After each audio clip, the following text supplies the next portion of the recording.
ডিভোর্সের পরে বিসিএস দিলাম, পাশ করলাম, কলেজ জয়েন করলাম। 6 মাস আগে তাকে বিয়ে করেছিলাম। বেকার ছিলাম, কতবার বলেছি বাপের বাড়ি যাও, এই সংসার টংসার আমার ভাল লাগে না। আসলে বিয়ের পরে তখন মানুষরা ঘরে বাইরে নানান কথা শোনাতো। যত রাগ, যত ক্ষোভ সব এসে বউয়ের উপরে ঝাড়তাম। বউ আমায় কখনো টু শব্দ করেনি।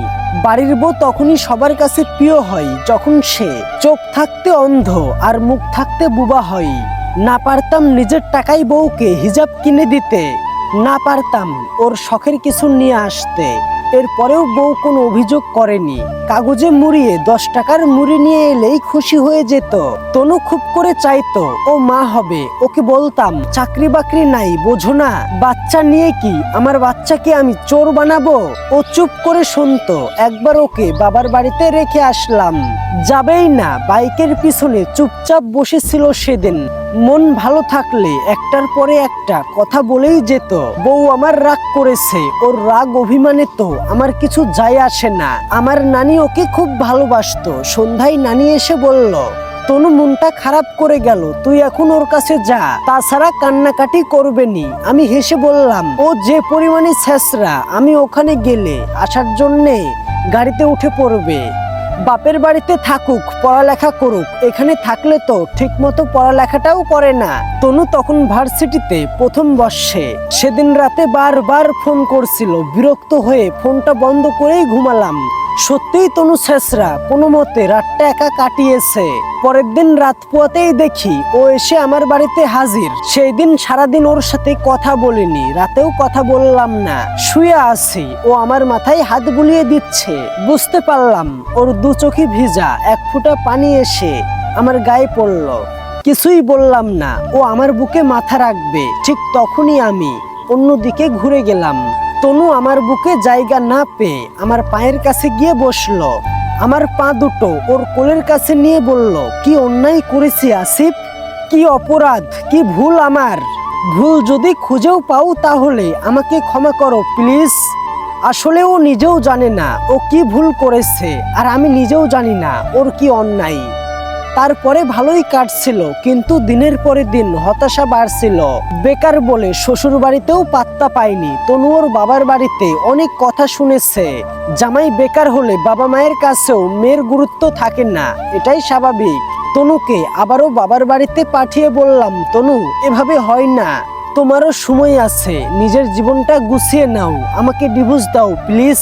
তনু বলল, অনেক আগলে রাখতে চেয়েছিলাম আসিফ, তোমার মতো করে কে ভালোবাসবে, কি নিয়ে ভালো থাকবো আমি? আমাকে ছেড়ে তুমিও কি ভালো থাকবে? কথা ঘুরিয়ে বললাম, তুমি খেয়েছো? কিছু না বলেই কেটে দিল। হয়তো ছেড়ে দিবে শুনেই বউ আমার ক্লান্ত। তারপরে আর কথা হয়নি। আপোষেই আমাদের ডিভোর্স হয়ে যায়। ডিভোর্সের পরে ওর সঙ্গে কতবার দেখা হলো, ও আর আমার দিকে ফিরেও তাকায়নি। কতবার ওর ভার্সিটিতে গিয়েছি, ও দেখেও না দেখার ভান করেছে। আবার ওর বাড়িতে বিয়ের প্রস্তাব পাঠালাম, নানিকেই পাঠিয়েছে। জানিয়েছে ডিভোর্সের পরে 5টি বছর কেটে গেছে, বাকি জীবনটাও কেটে যাবে। কদিন আগে হঠাৎ করেই ওর সামনে গিয়ে দাঁড়ালাম, বললাম, পুরো পৃথিবী আমার করে পেলেও তোমার অভাবে আমি খুবই শূন্য তনু। আমার না হয় কোনো গুণ নেই, কিন্তু তোমার তো অনেক গুণ। সেই গুণেই আমাকে ক্ষমা করে দাও, আমাকে ছেড়ে দিও না প্লিজ। তনু কিছুই বলল না, যেন ওর সব বলাই ফুরিয়ে গিয়েছে। আর কিছুই বলার নেই। ওর চোখের কোণে দেখলাম পানি জমছে, কিন্তু ঝরে পড়েনি, নিজেকে আটকে রাখা শিখে গেছে। তনু খুবই ব্যস্ত, হাই স্কুলে জয়েন করেছে, ম্যাথের টিচার। হয়তো ওর ব্যস্ত শহরে কিংবা অবসর সময়ে আজ আর আমি নেই। আজ 2 তলা বাড়ি আছে, 2টা গাড়ি আছে, মাস শেষে টাকা আছে, শুধু আমার তনু নেই। পরিবার থেকে অনেকবার বিয়ের কথা বলেছে, কয়েকটা মেয়েও দেখেছে। বাবা সেদিন রাগ করে বলেই ফেললো, মেয়ে ব্যাংকার, ফ্যামিলি ভালো, বিয়েতে তোমার আপত্তি কেন? চুপ করে থাকলাম। একটু পরে আবার বলল, তনুকে ছাড়তে তো আমরা বলিনি, তুমি ছেড়েছ। এই কথা শুনে বললাম, ছেড়ে দেওয়ার কথা তোমরা বলনি, কিন্তু বাধাও তো তোমরা দাওনি। বাবা আর কোনো কথা বলেনি। মেয়ে সুন্দরী, ফ্যামিলি ভালো, ব্যাংকার, টিচার, সবই ঠিক আছে, কিন্তু কারো চোখে আমার তনুকে খুঁজে পাইনি। আসলে সবাই সবার জন্য না, তারাও যোগ্য, কিন্তু সবার প্রতি সব ফিলিংস আসে না। টাইম পাস অনেক নারীর সঙ্গেই করা যায়, কিন্তু ঘরের বউ ওই একজনই হয়।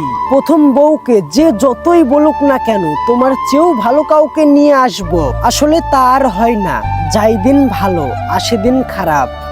আজ বাবা মা, ভাই ভাবি, বন্ধু বান্ধবী যে যার সংসার নিয়ে ভালোই আছে। ভাঙা গড়ার এই খেলাই টুপ করে ভেঙে ফেলা যায়। গড়ে দিতেই যত বাহানা, ভুল তো আমারই। প্রকৃতি ছাড় দেয় না, সুখের আশায় সুখ পাখি ছেড়ে দিয়ে সুখের খোঁজ করা ভীষণ অন্যায়।